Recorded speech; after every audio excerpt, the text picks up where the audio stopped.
Hello YouTube, so I am making my breakfast. Here's my little kitchen shadow. I wasn't kidding when I said she is always here. Always. Say hi, Bear. Anyway, making my breakfast. Eggs are cooking. They're a little more brown than I wanted them this morning, but whatever. So I always do 2 slices of this, grab Sara Lee. It's Sara Lee 45 calorie per slice bread, and then I have 2 slices. I just get the whole wheat. Let's see if I can get some better lighting for this. There we go. So 1 gram of fat. This is per 2 slices. 1 gram of fat, 18 grams of carb, and what does that say? 6 grams of protein. So if you wanted to do 1 slice, it's almost nothing, and like it says, it's 45 calories per slice. And then I think that makes it 9 grams of carbs versus most bread is 11 grams, I think. That's pretty typical. And then I just cut my beautiful, it was like perfect when I cut it, avocado, so I'm excited about that. I haven't had avocado in a while with my breakfast. And then like I said, I have the eggs. Okay, so I just used the full half avocado. I have a lot of fat macros today because I am not training, so I have more fat, less carb. And then I will top it with this. It's just hot sauce, and hot sauce is generally, 0 calorie. Hold on. There we go. It's generally 0 calorie and just pretty much all sodium. This one is 110. I don't use very much. I like spicy food, but I don't like it to be overly spicy where I like choke while I'm eating it. So anyway, I usually just top my eggs with this, and it is really good. I used to do salsa, and sometimes I still will, but I just started to like the spice even more lately. So there's that. And then I have my toast, which I just put some butter on, which, butter is not the enemy. Everything in moderation. And yeah, like I said, I have a lot of fats to work with today, so I'm excited about this. Oh. This is the true test to see if you made good food. Hello. Does this smell good to you? Yeah, it's not for you. But thank you for the compliment. Unreal. Hello YouTube. So hope you enjoyed seeing what I eat for breakfast. That's pretty much daily, although like I mentioned, avocado was like an addition because I'm doing a higher fat day today, so I had some playtime or playroom, and sometimes in order to get fats that I'm not getting from avocado, like I would do like peanut butter toast or something, or put some cheese on my eggs, something like that. But so it was, it's still pretty typical though. I always have egg whites and usually toast as my carb source, and then like a fat source, and obviously black coffee, which I did not show, but that's like an always thing. I mentioned on my Instagram the other day that I was kind of injured, I guess you could call it. Nothing happened to injure me. It's more of an overuse injury. But essentially I went into, on Saturday, during my lift, I got like a really good lift in, but like towards the end of it, I started to feel this pain kind of at the base of my head, top of my neck, clearly at the very, very top vertebrae in my spine. And I knew that something was kind of out of line, being compressed where it shouldn't. I've been to a chiropractor since I can remember, all the while growing up playing like, every sport I could possibly touch.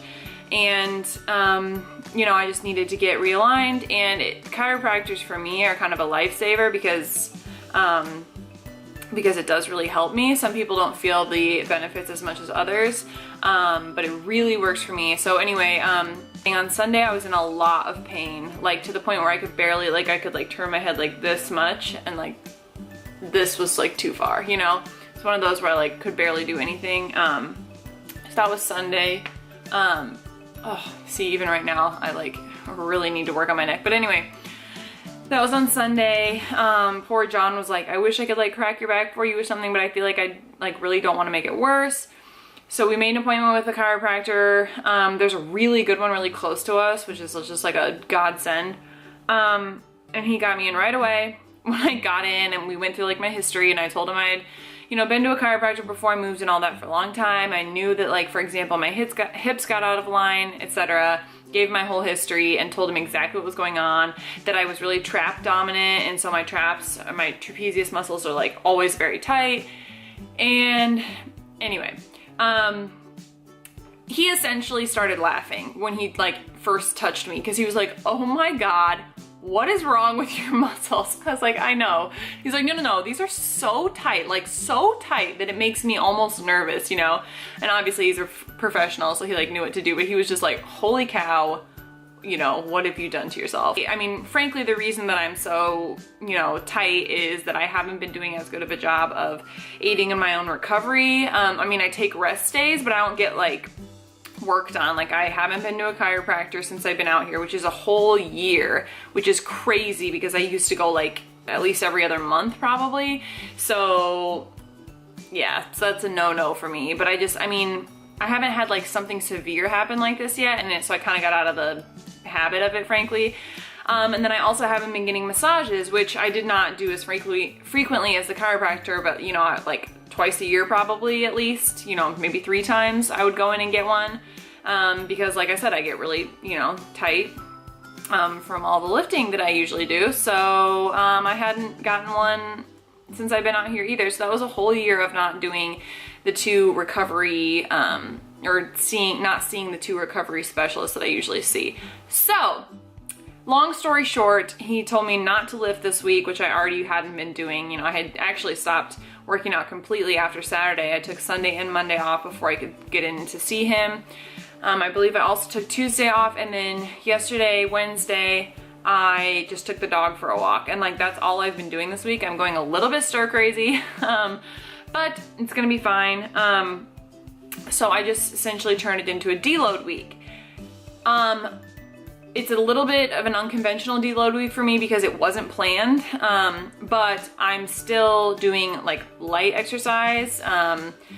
Other than the first few days of the week, I'm still doing light exercise, like yesterday walking the dog, and then I'm gonna go and do maybe some plyos today.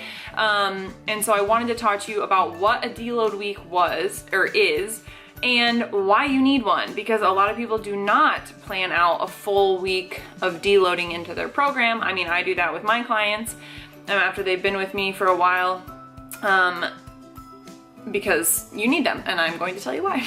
So a deload week essentially serves as a planned reduction in the load of your training. So this can either mean in the number of sets, in reps, in weight, a combination of all of those. It's essentially active recovery for like an extended period of time, like 5 to 7 days, which is why it's called a deload week. It's not one day where you do less. It is a planned reduction week. So they're usually a week long. They're usually before starting a new microcycle. So what I mean by microcycle is there are micro and macro cycles. A macro cycle would be the longer cycle of your training, say, you know, months, multiple months. And the microcycles are the smaller cycles within that macro cycle. I wouldn't necessarily suggest having a deload every 4 weeks. I think that might be a little excessive for most people. It kind of depends on your load though, honestly, and what your body needs and how hard you train, etc. But generally I do a deload every about 8 to 10 weeks. Reason being, after 4 weeks, I can usually, you know what I mean, stretch and foam roll it out and be fine. And so, and not need a full week. I'm not that taxed, but it varies. I mean, it does vary. So some of the benefits of deloading, obviously muscle recovery. If you don't, this is why people have rest days. If you don't rest, your muscles cannot recover. I mean, the fact is, if you work out every single day, your body will fatigue.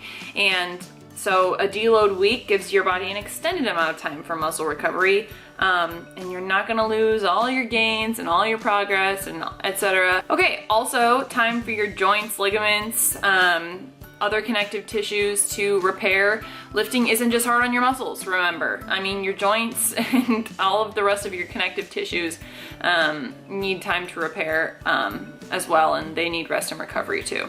You're much more prone to injury, let's just be honest. And so, you know, with the correct supplementation and diet, it is healthy to lift and to train hard, but something like a deload week or having multiple rest days is also necessary to make sure that you're staying healthy and injury-free. So another obvious benefit is a mental break from the high intensity training that you have been doing. And the commitment it takes to stick to a heavy lifting program. The fact is, everyone needs a mental break once in a while. You can get burnt out. I mean, like, the fact is sometimes, you know, if you have been lifting for a long time or whatever your training consists of, and you've essentially been doing variations of the same thing for a while, you're gonna, like, you know, lead yourself to, unless you're a superhuman, most people eventually, you know, kind of feel like, ugh, I could really use some time off, or like, this is getting really tiring. I'm mentally and physically tired. Serious signs that you need maybe more than like one rest day a week. Just look for signs in yourself. Also, if you're not sure, or if you can't remember the last time you had one, if you're not sure when to have your next one, look for signs in yourself that you know are off. You know, your energy levels, your level of exhaustion, you know, those kind of things, because they're going to be different from person to person, obviously. Another benefit is to allow your body to prepare for more gains, or, you know, whether that be strength or hypertrophy, but or, you know, size gains, but your body will eventually adapt to what you're doing. So, which is why, you know, you need to switch up your training, whether that just be switching up, you know, you do the same type of training, or, you know, the same split of days, but you switch up the exercises in those days, or you switch up the split that you're doing completely. You know, I mean, obviously you need to switch up your training to keep your body responding, but even if you have been switching it up, sometimes your body will respond better if you give it a more extended break. And by sometimes, I mean it will respond better the next time you switch up your training if you maybe give it a longer break than your usual, like, one rest day a week, or if you're doing it, you know, if you're being a bad lifter, then no rest days a week, which I do not ever recommend. But yeah, it sets your body up to respond better when you're done with your deload kind of break. So, signs that you may benefit from a deload are increased overall fatigue. Like I mentioned, that could be your level of tiredness, that could be when you get tired, how hard, you know, how hard or easy it is for you to wake up, etc. Sprains and strains. This is obvious if you have like a sprained muscle, or a strained muscle, I mean, that would be an obvious time to, you know, take a little bit of a break. If you're more prone to sprains and strains than you usually are, if you're feeling like that's happening more often, that's a sign you would need a deload week as well. Plateaus in your strength progressions. So this is probably the main one. Other than, you know, knowing that it's been a certain amount of time. But if you're really plateauing, and you're giving yourself 1 to 2 rest days a week, or however many you need, you're properly hydrating and fueling yourself, you're getting enough sleep at night, but you're still plateauing with your strength progressions, probably time for a deload week. Just be honest with yourself. Is it really going to help you to, you know, work out for those 4 days versus, you know, do a light workout or no workout? And the obvious one is the mere fact that you train regularly. So, like I've said multiple times, they're planned. They should be a planned part of your training. Rest is part of your training. If you're not programming rest in, it's not a true program. So the mere fact that you've been training regularly for an extended period of time is a sign that you need a deload week. you know, all of these might seem pretty obvious, but the fact is people are afraid, especially people who like to train and they do train regularly, maybe people who have gone through a weight loss journey, fat loss, whatever. People are afraid to take, you know, multiple days off in a row or to decrease their intensity so much that they don't sweat as much as they usually do. I mean, that makes people nervous, and I get it. Like, trust me, this week I have been so antsy, like so antsy, but I know that when I come back next week, I will A, be pain-free because I'm going to the healthcare professional that I need to, and also recovering. I mean, I have stopped setting alarms, which, you know, I'm lucky to have a job to work from home, which I can do that for, but you know, if you couldn't do that, you know, you go to bed earlier, you're just more rested, more recovered, more ready to start a new cycle the next week. So another question that I'm sure someone will ask is what I do about my food if my training intensity decreases that much. Me personally, I'm in a maintenance stage, and so even on my rest days, I'm eating quite a bit. I mean, quite a bit meaning I'm not decreasing it substantially because I'm not trying to lose weight or fat. But that being said, I'm a carb cycler. Carb cycling works for me. I eat way more carbs on a heavy leg day or a long run day than I do on a rest day. And I eat more fat versus carbs on a rest day. It just has always worked for my body. My competition prep coach started me on a carb cycle, and it dropped body fat like crazy, and now that I'm maintaining, it still helps me. I don't do as drastic of a cycle as I did when I was prepping for shows, but I personally correlate the and a lot of my clients have benefited from correlating their carbohydrate intake with their training. And that doesn't mean you're eating too little calories on a rest day. Don't get me wrong, like, and that doesn't mean you're eating zero carb. I mean, I still eat carbs, like at every single meal on a rest day, just not as many as I do on a high intensity training day. That's all I mean by that. And also why I said I had a lot more fats to work with today, because I kind of essentially make up those, the majority of the carbohydrate calories that I'm taking away with, you know, fats. So I eat like fattier meats. I add things like avocado. You know, instead of having chicken, for example, I'll have steak or salmon or something like that. So that's me personally. So yes, I do, I'll have a lower carb week, essentially. That doesn't bother me, and especially because I'm still eating at like maintenance calories, it's not bad at all for my body. But that's personally what works for me. Some people will just kind of decrease their overall calorie intake if they don't carb cycle, and then they'll keep their same ratio. Essentially whatever you would do on an active rest day is what you do. So if your body is used to what you do on an active rest day, then that's essentially what a deload week is. So you know, it's going to be different for everyone, but there will be just because there's, you know, a decrease in your load, there'll probably be a slight decrease in, frankly, how hungry you are also. I mean, I don't know about you, but when I'm not training, I'm not as hungry as when I've exerted a ton of energy and burned a ton of calories. So it'll be different person to person. You know, I personally kind of change my ratios. Some people keep the ratios the same and they decrease the amount that they're eating. So it's different person to person. Whether you would still do a cheat meal that week. When I was in show prep, I didn't. If I had a deload week, I would look, it was kind of always like a love-hate relationship with deload weeks, because yes, I would get to recover more, and that was nice, and I would get like more sleep and things like that, but I also like didn't get my cheat meal. And so when you're prepping for a show and you usually have a cheat meal and you don't get it that week, it's like the end of the world.